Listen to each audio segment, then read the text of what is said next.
to support education, to support empowerment, to support skills training, capital for entrepreneurs, and all of that. And we have made clear that African leaders or Caribbean leaders are not looking for money. It goes against our conscience to seek to profit from this. We don't want any payments made to us directly. We are talking about courses to deal with the structural inequalities. And we are also talking about the return of artifacts to the continent. It's all in the resolution. Nah, hold on.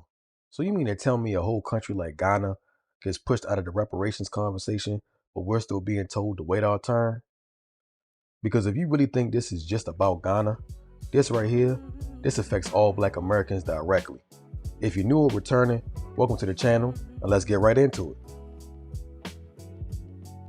Now let's slow it down real quick. Recently, conversations around reparations picked back up on a global level, especially through organizations like the United Nations. And in that conversation, Ghana positions itself as a voice in the diaspora. Makes sense, right? They've been branding themselves as a cultural home, and Ghana has been positioning itself in that space for years now.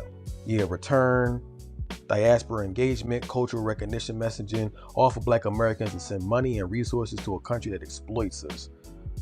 So then what happens? They get acknowledged but not prioritized. And that distinction matters more than people think. Because this isn't just about who's speaking, it's about who gets to define the terms in the first place. And family, reparations isn't one big shared claim. Everybody online talks about reparations like it's one big group project. It's not. This isn't everybody line up and get paid. This is specifically historical responsibility. Black Americans' claim comes from US slavery, Jim Crow, and systemic policy, not just slavery as a global concept.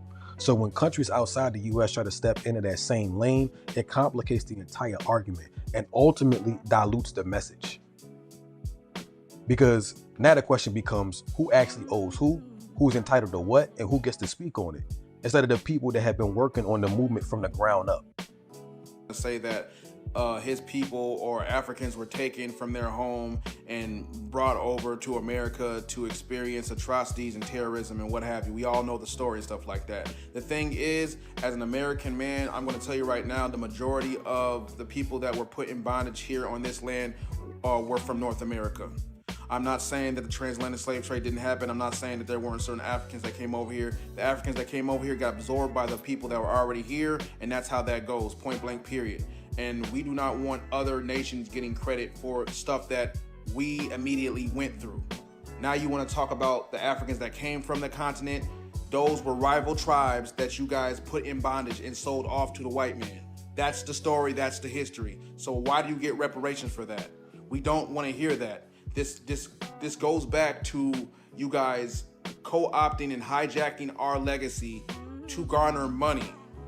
There's plenty of atrocities that happened in Africa that you can, advocate for and go to the UN and ask for reparations for. Why does everything have to be connected to us? Why do you guys always have to use us as a crutch or a tool to get money and get funding?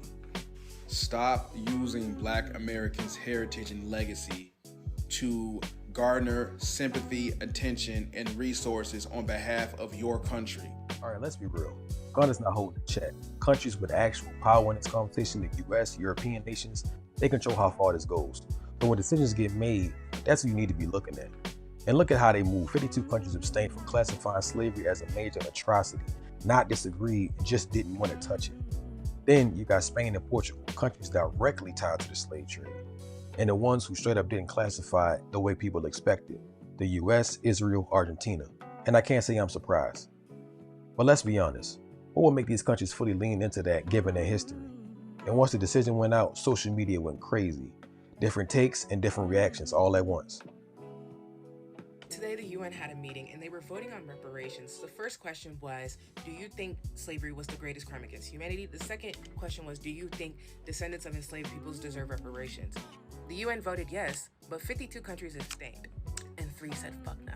I'm gonna run down the list of all of the countries because I have it written down, but I just want to let you know that all of the EU abstained, all of it. Community, the foundational community, Sulan, whatever you choose to call yourself, indigenous, is that Ghana came over here. The descendants of the slave traders came over here and petition the UN to give them reparations based on our experiences as ethnic Black Americans. And if it was voted yes and they got the reparations, it was going to be sent back to Ghana. We wouldn't have seen any of it. This is how bad the tethering has gotten. This is how bad the Pan-Africanists have put us. This is where... And here's where it's home. When the conversation gets broadened too much, when it turns into a global everyone deserves reparations discussion, Black Americans lose leverage. Why? Because specificity is what makes the claim strong. If everyone's included, then nobody's prioritized. That's like turning a lawsuit into a group chat. And let's take it a step further. Look at how this plays out politically. Everyone wants a seat at the table, but they also want to control the conversation. And remember this, family, there is no mutual understanding without mutual discourse. That part keeps getting skipped because what you're really seeing is this. Groups aren't aligning, they're competing. These groups don't move like they want to build with us because they know that we're the blueprint. They co-opt movements, start coalitions, attach themselves to the narrative without actually sharing the same foundation. And while this is all happening, we're left with nothing. No deadlines, no structure, and no actual plan being executed.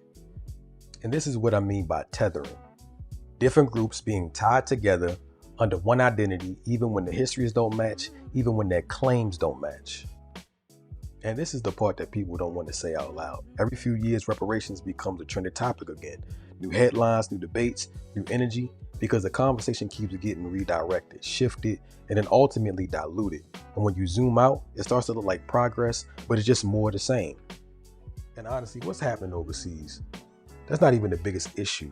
What's worse than Ghana is what's happening right here at home. Old political structures, old leadership models, and at the same time, movements getting co-opted by other groups.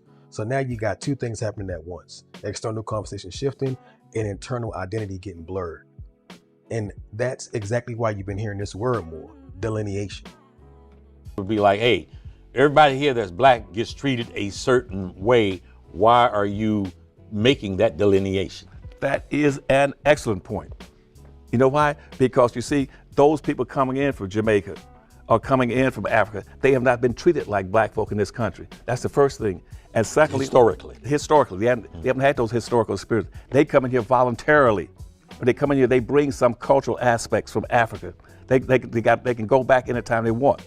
But the Black people in this country have been exceptional people. Nobody's been mistreated, maltreated like them. Black folk are exceptional. They're the only people that came here forcefully, one. Two, they're the only people that denied their humanity. Three, they were the only people denied a right to enjoy the fruits of their labor.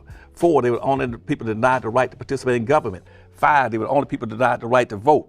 Six, they were the only people denied the right to have an education. Seven, they were the only people denied the right to have a business. Eight, they were the only people that participated in every war that this country has had since its founding, but whose mother country has never been against this country. All those immigrants come from countries where they fought America, and they came in. And the seven, that they are the oldest and most patriotic people in the country. Not the Confederates in the South. They're not the most patriotic people waving the Confederate flag. The most patriotic people in this country are Black people, Native Blacks, because you see 99% of all those Blacks have been direct descendants of slaves. They've been here before 99% of all the other people ever arrived in this country. They are special people. And because they are special people, they need to be recognized, appreciated, and reparated for what they've done in this country and building this country. They're the ones that built the bridges, the roads, cut the timber, the trees, and cleared the land, raised the tobacco, cotton, indigo. And then you got figures like Al Sharpton hosting events, pushing discussions, keeping the topic alive. But here's the issue. The conversation keeps moving without nothing actually being delivered. Hey, yo, as I look around this room, if you're 35 years old or younger, raise your hand. 4 people. So here's the thing. Y'all in trouble. Yesterday you had Al Green up here talking about we need a Secretary of Reconciliation, and then that's going to include what he said was reparations, which, by the way, wasn't reparations. Reparations is more than a check, but the very first thing it is a check. And come this year during the midterms and in 2028, if you don't have our check, you won't get no vote. No check, no vote. Yeah, I know that ain't what you want to hear, but that's what's happening. All of y'all in here, with all due respect, you're beautiful, but you're old. You're not talking to the youth. You don't know how to talk to the youth. You try to tell us what to do. We're not having it no more. So if you want our vote, you got to come with our paper. We're not scared of Trump. We're not scared of anybody. Biden is a racist. Trump is a racist. Kamala is a racist. And if you don't have our money, you don't get our vote. Yeah, who are you? Oh, all right, yeah, so like I was saying, I'm going to land my plane right there, but the Democrats are no better than the Republicans. No check, no vote. Y'all take care. And somebody get my man a tissue. He need a tissue. Just stay around. They're going to see two people, afternoon, all of the youth in there. And I don't know, but you get provocateurs, because anybody that is talking to somebody younger than them holding the mic, then you know that they paid agents. And if you're in the room, if you don't like me saying that, I'll say it again.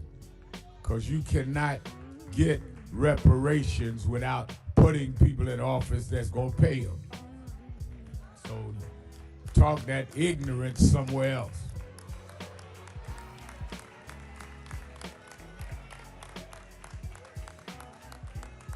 You know, people talking about we have been for all of our existence fighting for reparations, made every candidate pledge to it.